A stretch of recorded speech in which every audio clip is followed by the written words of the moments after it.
दोस्तों, कल देश में दिवाली का त्यौहार मनाया जा रहा था और कल शाम को जब एक परिवार अपने घर के सामने शाहदरा इलाके के अंदर दिवाली मना रहा था, उस वक्त कुछ लोग हथियारों के साथ आते हैं और खुल्लम खुल्ला लोगों के सामने दो लोगों पे गोलियां बरसा के उनकी हत्या कर देते हैं। एक आदमी जिनकी हत्या हुई, उनको बचाने के लिए उनका भतीजा जो बाहर दिवाली में ही उनके साथ था, उनको बचाने की कोशिश करता है, उसको भी गोली मार के उसकी भी हत्या कर दी जाती है। एक और बच्चा जो है 10 साल का, उसकी हालत भी गंभीर बताई जा रही है, उसको भी गोली लगी है। ऐसे में पिछले कुछ महीनों से दिल्ली के हालात कानून व्यवस्था के लिहाज से इस तरीके से ख़राब हुए हैं कि दिल्ली के अंदर 60-60 राउंड गोलियां चल जाती हैं, दिल्ली के अंदर बॉम्ब ब्लास्ट हो रहे हैं, दिल्ली के अंदर शोरूम्स के अंदर घुस के फिरौती, एक्सटॉर्शन, रंगदारी, प्रोटेक्शन मनी मांगा जा रहा है। 20-20, 22-22 गोलियां कारों के शोरूम में चल रही हैं, होटलों के मालिकों के ऊपर गोलियां चल रही हैं, मिठाई की दुकान के अंदर घुस के 2 करोड़ रुपए मांगे जा रहे हैं, गोलियां चलाई जा रही हैं। ऐसा माहौल देश की राजधानी दिल्ली में कहीं नहीं था। 2 दिन पुरानी मैं आपको फ्रंट पेज की खबर दिखा रहा हूँ अंग्रेजी अखबार की, जिस अखबार में ये लिखा है कि दिल्ली के अंदर 2 बड़े गैंग तो एक्टिव हुए ही थे, अब एक तीसरा बड़ा गैंग भी दिल्ली के अंदर एक्टिव हो गया। ये अखबार की खबर है जो मैं आपको बार बार कह रहा था। Delhi cops are on their toes with the initial investigation into firing incident at a businessman's house in northwest Delhi's Rani Bagh, pointing towards the possible involvement of Bambia syndicate. This marks a third entrant into Delhi's mafia dum, which is already plagued by Lawrence Bishnoi and Himanshu Bhau gangs. ये अंग्रेजी अखबार के पहले पन्ने की front page की खबर है 2 दिन पहले कि दिल्ली तो पहले ही परेशान थी, जहां आपने कभी नहीं सुने होंगे इस तरीके के जो बड़े बड़े गैंगस्टर्स मैंने आपको बताए, ये मुंबई जैसे इलाकों के अंदर सक्रिय हुआ करते थे, जिसके ऊपर कई अंडरवर्ल्ड की खबरें चला करती थी कि बॉलीवुड के लोगों से पैसे की वसूली की, बिल्डर से पैसों की वसूली की। गुलशन कुमार का मर्डर जो है उस दौरान 1990 के दशक में किया गया और कई फिल्मी हस्तियों के मर्डर, फिरौती की कॉल, म्यूजिक डायरेक्टर्स को रंगदारी की कॉल। ये समय था मुंबई में कुछ दशकों पहले का, मगर आज दिल्ली के अंदर ये हालात कैसे हो गए, इसका जवाब भारतीय जनता पार्टी की केंद्र सरकार को देना चाहिए। ये बिना सरकार के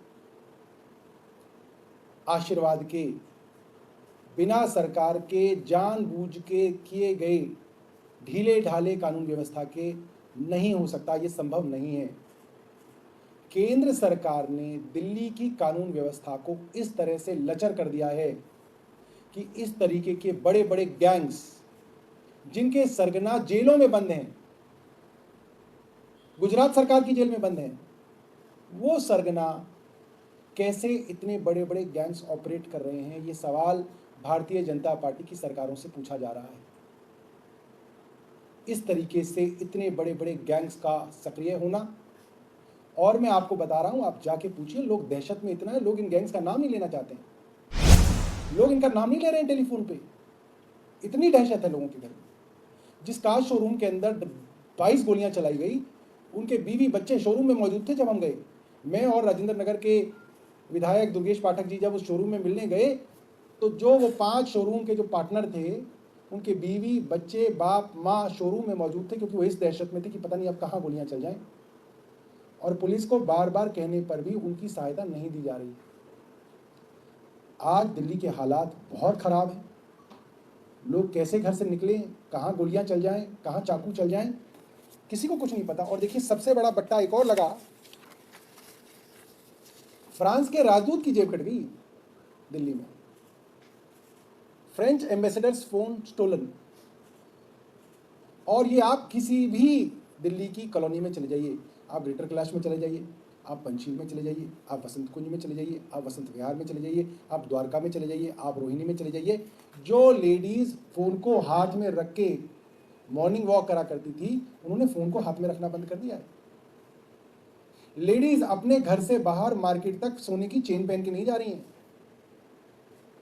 क्योंकि चेन स्नैचिंग, फोन स्नैचिंग का तो ये हाल हो गया है कि लोगों ने पुलिस में कंप्लेंट करानी बंद कर दी है। क्यों कराएं, समय खराब होगा, थाने जाने में भी समय खराब होगा, क्यों करें वो भी।